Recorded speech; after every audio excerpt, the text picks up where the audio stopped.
Hello. Good morning, good afternoon, and good evening. Welcome sa ating channel. At bago tayo magpatuloy ay pwedeng makahingi ng isang like and subscribe. At huwag kalimutang pindutin ang notification bell para lagi tayong updated sa mga bagong upload natin. Okay, so our topic is about difference of two cubes. Okay, tapos na tayo sa sum of two cubes. Dito na naman tayo sa difference of two cubes. Okay, so sa to solve factoring polynomials, meron tayong steps na dapat nating sundin. Okay? Factoring or steps in factoring polynomials with difference of two cubes. Okay, number 1 or step 1, okay, take the cube roots of the two terms. So, explain natin yan isa-isa mamaya. Okay? So, number 2 tayo, write the difference of two cubes or two cube roots as the first factor. Okay, then third, for the second factor, get the trinomial factor by letter A, squaring the first term of the first factor. Letter B, adding the product of the first and second terms of the first factor. Okay? Letter C, squaring the last term of the first factor. And number 4, sa steps, write the product of the first and second factor.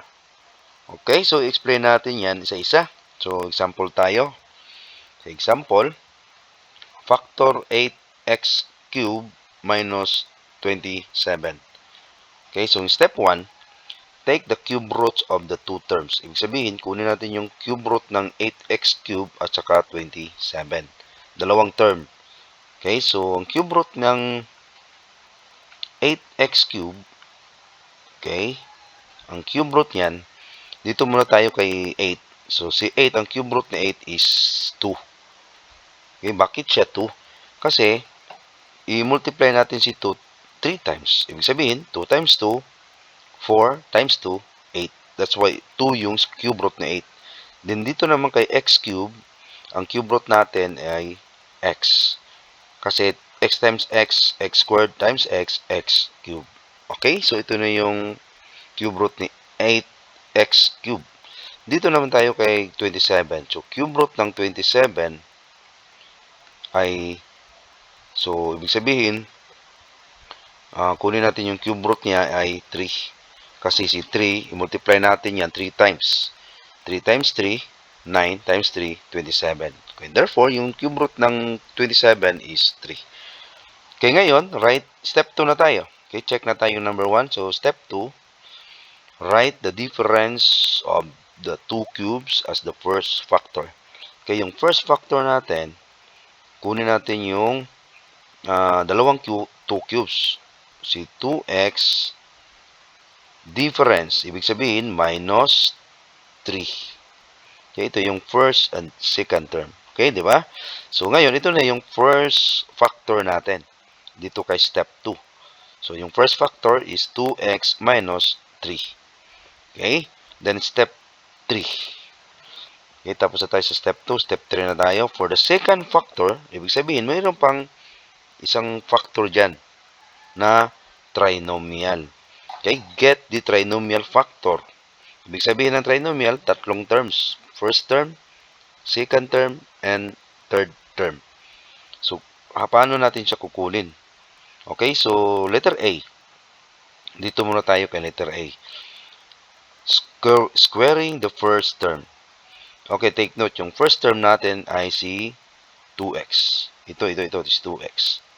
Okay, so therefore, square down natin yan. 2x squaring the first term of the first factor. Or ito si 2x. So, paano siya i-square? So, ibig sabihin, 2x squared or quantity, tapos 2x, di ba? Dapat nasa loob siya ng quantity. So, ibig sabihin yan, multiply natin si 2x 2 times. Okay? That is equal to 4x squared. Okay? So, ito na yung first term natin sa second factor. Okay? Letter B. Okay? So, letter B, adding the product of the first and second terms of the first factor. Okay? Yung product ng first and second, first and second. So, 2x tapos 3. Okay, ito yung first, si 2x, ito yung second, si 3. Tapos, kunin natin yung product nila. 2x times 3, that is 6x. Okay? Tapos na tayo sa letter B, so proceed tayo kay letter C.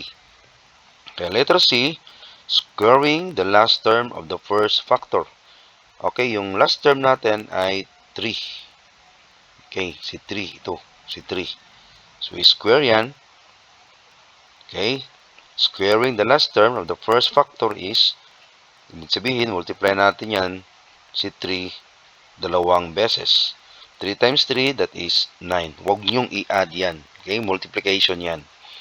Okay, tapos letter D, combining all the terms in steps A, B, and C. So, yung step A, ito yun. Si 4x squared. Si B, yan. Positive 6x. And C, si 9. Positive 9. Okay, so last step na tayo. Dito, write the product of the first and second factor. Okay, dito na tayo sa taas isulat ha. Yung first factor, first and second factor na kailangan. So, first factor natin, si 2x minus 3. Okay, ito. Ito yung first factor. Okay? Tapos, yung second factor na sinasabi dito, ito yun. Okay, yung second factor. Okay. So, sa second factor, that is 4x squared plus 6x plus 9. Okay? So, therefore, 8x cubed minus 27, that is equal to the quantity of 2x minus 3 times the quantity of 4x squared plus 6x plus 9. Okay, so maraming salamat sa panonood at pakikinig. Okay, so hanggang dito lang muna tayo sa ating topic. At again, sa hindi pa nakasubscribe, huwag kalimutang mag-subscribe at pindutin yung notification bell para lagi tayong updated sa bagong upload natin or sa mga videos na i-upload natin. Okay, and shout out nga pala sa aking mga estudyante dyan sa grade 8, yung grade 8 section Papaya, okay? At grade 8 section Bayabas. Dami-dami nyo. So, next time, i-shout out natin isa-isa yung mga pangalan nyo. And grade 8 Cherry. Okay? So, sa mga grade 7, next time ko na kayo shout out kasi grade 8 ito na topic. And maraming salamat and God bless.